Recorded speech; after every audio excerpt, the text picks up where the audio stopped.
Good morning ulit. Ah, gagawin ko lang ulit ng vlog yung about nun sa ginawa kong resignation letter or 1-month notice letter sa amo ko sa Hong Kong. Until now, chinachat ako ng amo ko kung makakabalik daw ako sa kanya. Kasi bet niya nga yung, ewan ko kung bet niya yung pag-aalaga ko dun sa anak niya. Pero kasi nung nandun ako, ang lakas kumain nun. Tapos mapili daw yun sa pagkain si Ashley. Pero nung ako na, tinatakot ko kasi siya eh. Sabi ko, may monster, kakainin ka ng monster kapag di mo kinain yan. Pag ganyan yung magulang niya, hindi ko siya maganon. Pero pag kami lang, naubos niya talaga pagkain niya. Kaya pag may chance siya mag-inarte at nandiyan yung magulang niya, tinotodo niya. Pero pag kami lang, hindi siya maka-inarte. Kahit makita ng magulang niya na umiiyak siya doon kasi sinasagot-sagot niya ako, tinatakot ko siya na may monster. Hinahayaan lang ako as long as maubos yung pagkain. Pero sabi ko talaga is hindi ko pa kayang bumalik. So, hindi ko na kinancel yung 1-month notice ko sa kanila. Nag-effective yun noong October 11. So, wala na talaga. Tapos, sabi ng amo ko is, if ever daw, babalik ako ng Hong Kong, mag-chat daw ako sa kanya. Baka daw i-consider niya pa kung sa kanya ulit.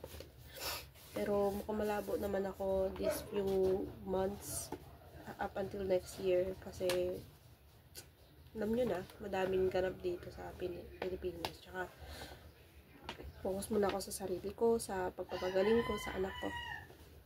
So ito na nga kung paano gumawa ng 1-month notice letter kung ikaw ay magbababa ng notice sa iyong amo at di mo na kaya yung mga ganap-ganap sa kanila. First, kailangan mo ng envelope. Ganitong envelope. Nawala na kasi yung ano ko. Yung binili kong nawala or hindi ko lang, na-misplace ko lang. Magra. Na-misplace ko yung binili kong stamp sa 7-Eleven. Ang akin po sa card. Hindi siya po sa card. Nagnomin yun. Na-misplace ko yung binili kong stamp na kailangan mo. Dito sa labas yun. Diyan. I-stamp mo siya, 3 yun. Parang magiging ano siya, pamasahe ng letter papunta sa immigration. Kasi kung wala yun, hindi ata nila i-consider na valid yung letter. Kahit ma-pick up ata nila. Not sure. Basta kailangan yun, nabibilin sa 7-Eleven, 21 Hong Kong dollar, 10 pieces na yun. Hindi ka pwede bumili ng 3 lang, dapat 10. Tapos, dito sa labas din is ilalagay mo tong immigration address na Hong Kong Immigration Department, 61 po, Yap Road, Chang Kwan O, Hong Kong. Dito, ilalagay mo yan. Tapos, sa loob, kahit sa ganitong papel lang, pwede. Or sa coupon band, sa yellow pad, or sa pang grade 6 na intermediate, pwede nyo isulat as long as maayos yung pagkakasulat at gagawa kayo ng 3 copy nun. Isa para sa'yo, this one is for me, yung sa amo ko is nabigay ko na, and then for the immigration, yung ilalagay mo nga dito sa sobre. So, uumpisahan mo yung letter ng date ng pagbababaan mo ng sulat. Kunyari, ibababa mo siya ngayong October 23, 2025. So, sa taas nun, susulat mo October 23, 2025.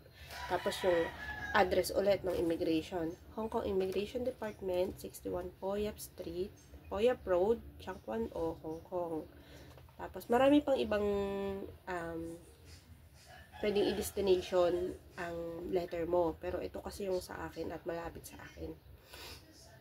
Mag-research na lang din kayo, i-google nyo yung mga pwedeng pagdalahan ng sulat for immigration sa Hong Kong kasi meron yan iba-iba. Diba nakahati ang Hong Kong sa 4 na territories, sa 4 na ganun, no? Bawat ganun, bawat hati niya, bawat region, parang region ba yung tawag doon, bawat piece niya sa 4 na yun is merong designated na mga immigration. Tapos, notice letter of termination of employment contract. Ayun, ilalagay nyo. Pagtapos ng address, tapos space, notice letter of termination of employment contract. Tapos space ulit, Dear Miss Wong Kaiwai, ayun kasi pangalan ng amo kong babae, Wong Kaiwai, I, my name, Angelina, holding passport number, yung passport number ko, with Hong Kong ID number, yung Hong Kong ID number ko, pero this one is optional, kahit wala na to. Writing to inform you that I decided to retire from my position as domestic helper under the DH contract number. Yung contract number is makikita mo sa contract. Under the DH contract number.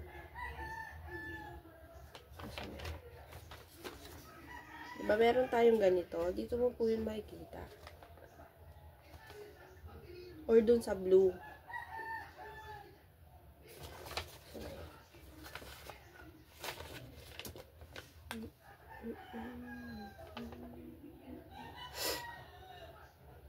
Spark ako na-design dati. Ay, asan na ba yung passport ko? Nandun din ata sa passport yun.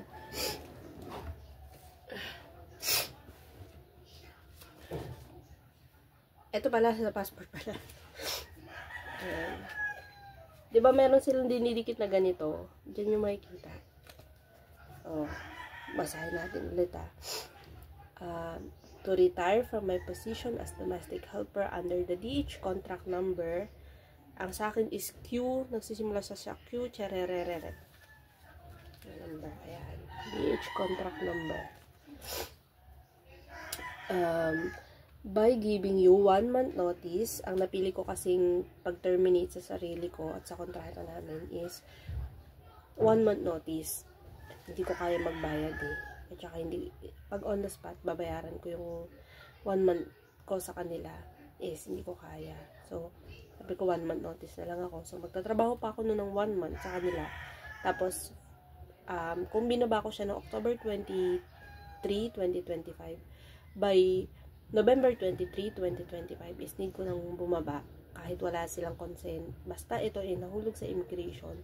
Kahit hindi mag-agree yung amo mo, kailangan mong bumaba nun, mag-pack up ka ng things mo. Kasi last day mo na ng work yon. So, 1 month notice, effective today is October 23, 2025. And last working day is on November 23, 2025. Reason, ayan na. My mother was in stroke due to high blood pressure. My father need to take care of her and no one was left to look after my son. Sabi kong ganun.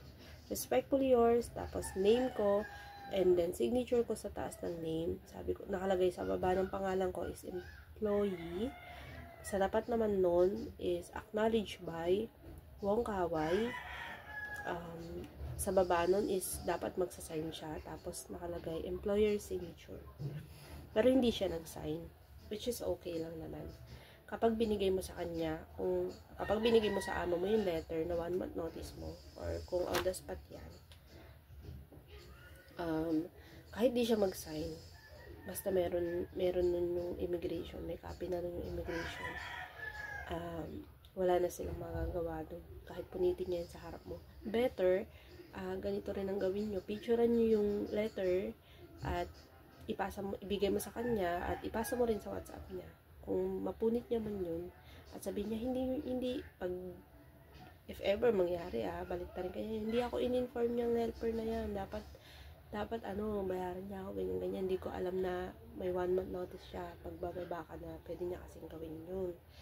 So, para sure ka, isend mo na rin sa WhatsApp niya.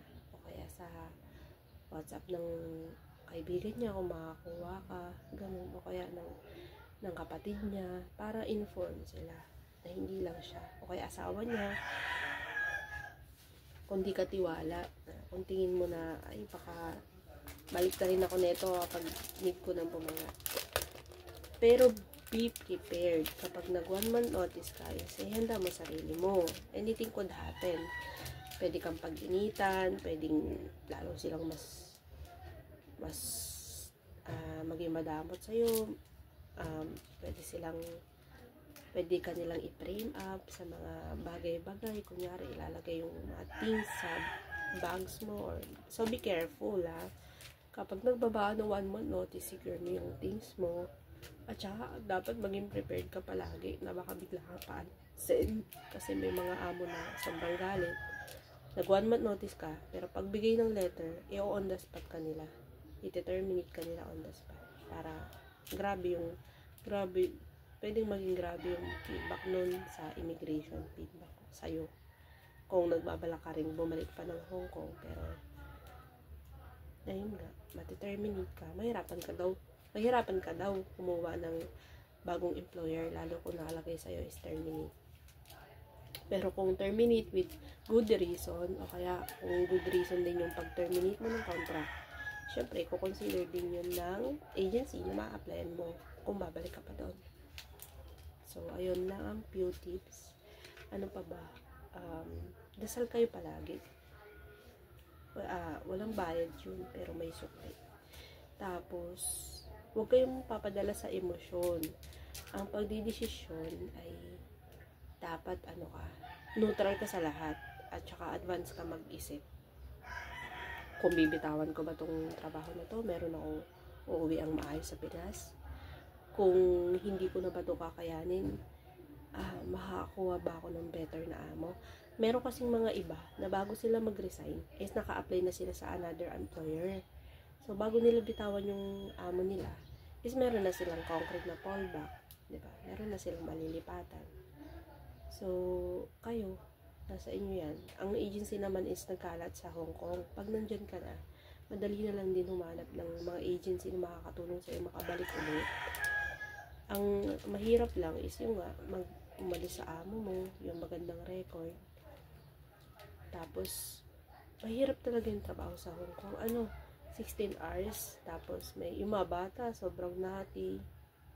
Yung iba nananakit. Tapos, drain ka na nga sa physical work. Sa oras ng mahabang trabaho. I-drain ka pa ng bata emotionally, mentally, sa mga sinasabi niya, sa mga gusto niyang pagawa. Diba? Hindi ka susundin basta-basta. Tapos, lalo kapag bakasyon ng bata, daming curricular activities. Which is, hindi lang siya. Ikaw din. Ikaw ang lahat. Pero, kung okay ka naman sa amo mo at madala ka lang sa mga kwento-kwento na, sige, alisin mo yan. Isipin mo rin, timbangin mo din. Huwag masyadong makikinig sa mga payo ng iba. Alam nyo, marami akong nakausap dati sa church sa Hong Kong. Kahit ipayo nila sa akin na, sige, alisan mo yan, ganyan-ganyan pala nangyari sa'yo. Tapos, pag tinanong mo sa kanila yung, ikaw, kamusta ka sa amo mo? Sasabihin din nila, naku, yung amo ko, ganto-ganto rin, ganyan-ganyan. Pero malalaman mo, 8 years na sila doon, 5 years na sila. Meron din silang reklamo sa amo nila. Kasi po, walang perfectong amo. Meron tayong irereklamo sa amo natin. Walang perfectong amo. Minsan may mga saltik talaga yung mga yan. As long as nakakapag-adjust ka, nakakakain ka ng maayos, merong sapat na pahinga, okay na yun. At as long as hindi ka sinasaktan. Kung verbally naman yan, hanggat kaya mo ba, meron ka namang pahinga ng Sunday, meron ka naman tulog, may maayos kang higaan. Kasi yung iba, sa kusina pinapatulog, sa CR pinapatulog, sa sala pinapatulog. Kung wala ka sa mga ganong category, na hindi ka pinapakain, na pinapakain ka naman ng maayos, kasi may mga iba na ginugutom talaga, o kaya sila yung bumibili ng pagkain nila, tapos hindi binibigyan ng food allowance. Kung hindi ka pasok sa mga yun, consider mo muna yung magstay up until 3 months. Kasi doon mo din makikita yung pasok ka na sa mga statutory holiday, bayad na yun, tapos medyo marami-rami ng off, lalo ngayong mag-winter, New Year, at saka Christmas. Diba? Kapag pagtrabahuin ka nila, double pay yun. Pag holiday, pag non-working holiday. So, tiyaga-tiyaga lang. Sayang din yung opportunity ko sa Hong Kong. Pero, alam ko may plano si Lord. At isa lang din to sa way niya para sabihin niya sa akin na hinay-hinay lang. Focus ka muna sa sarili mo. Intindihin mo rin yung anak mo. Hindi puro pera. So, ayun, sana makatulong tong mini vlog. Hindi ako expert pero I've tried. I've tried. Ano ba? Tama yung English. Nasubukan ko na mag-terminate ng contract. At naging, nabalid siya. Lahat ng ginawa ko is tama. So, ayun. Hindi ko nga lang siya binoid, hindi ko lang siya kinancel kahit ayun yung request ng amo ko kasi hindi naman na din ako nakabalik. So, ayun na lang din yung naging reason ng pag-exit ko. Okay? Sana malinaw. At kung may katanungan pa kayo, ilalagay ko na lang dyan sa description nung video yung format nung letter. Kung may katanungan kayo, doon na lang sa comment section. Nagre-reply naman tayo. Pag meron tayong oras. Okay? Lagi kayo magpipray. Hindi kayo ilalagay ni Lord sa ganyang sitwasyon kung hindi nyo kakayanin. Minsan testing lang din yung sa atin para makita niya kung deserve ba natin yung blessing. Diba? Maganda sa Hong Kong. Nanghinayang nga ako kasi hindi ko siya nalibot. Pero dun sa Lohas, dapat kami ng dagat. Lagi araw-araw. Ang ganda ng view. Mapapa-thank you Lord ka sa view Pero yung trabaho, sobrang nakapagod. Pero worth it. Sobrang ganda ng experience din na nakapag-Hong Kong ako. Sabi nga nila nung bumalik ako dito, parang hindi naman nag-Hong Kong, nakauwi agad. Ay hindi nila alam ang iniyak-iyak ko dun bago ako pinayagang umuwi. Ayan may tatak may tatak ng immigration yun mga chismosa talaga joke lang.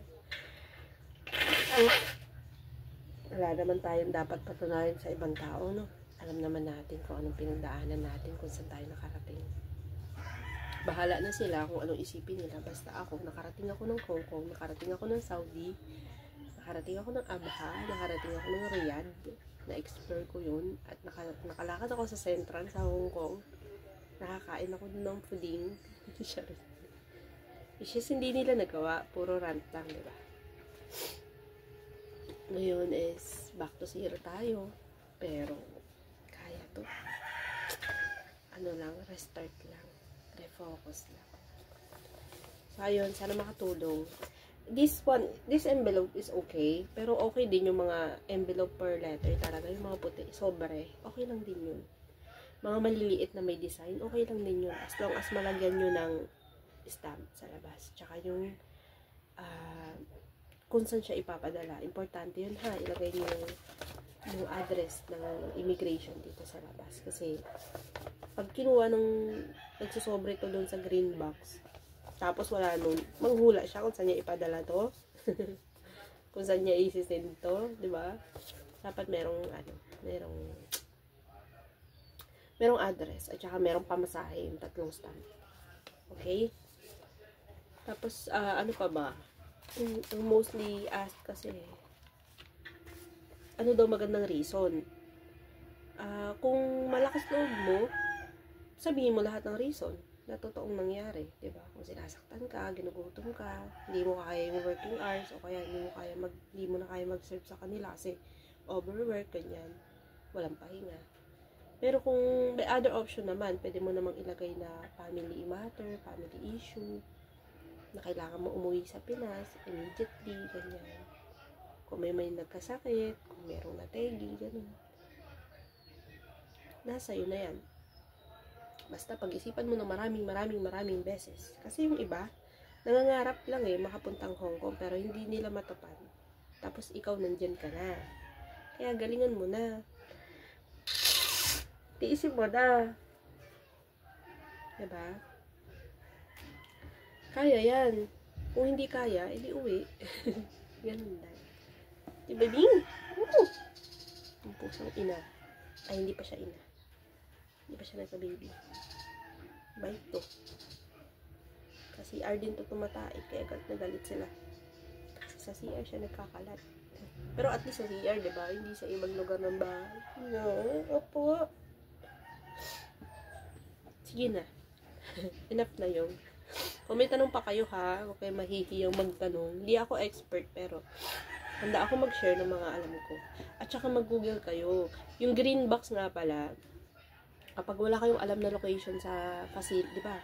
Flat nyo. Tapos bago ka lang doon, di mo alam yung mga green box kung sa location. Punta ka sa Google Map. Tapos ilagay mo doon is green box postal near me.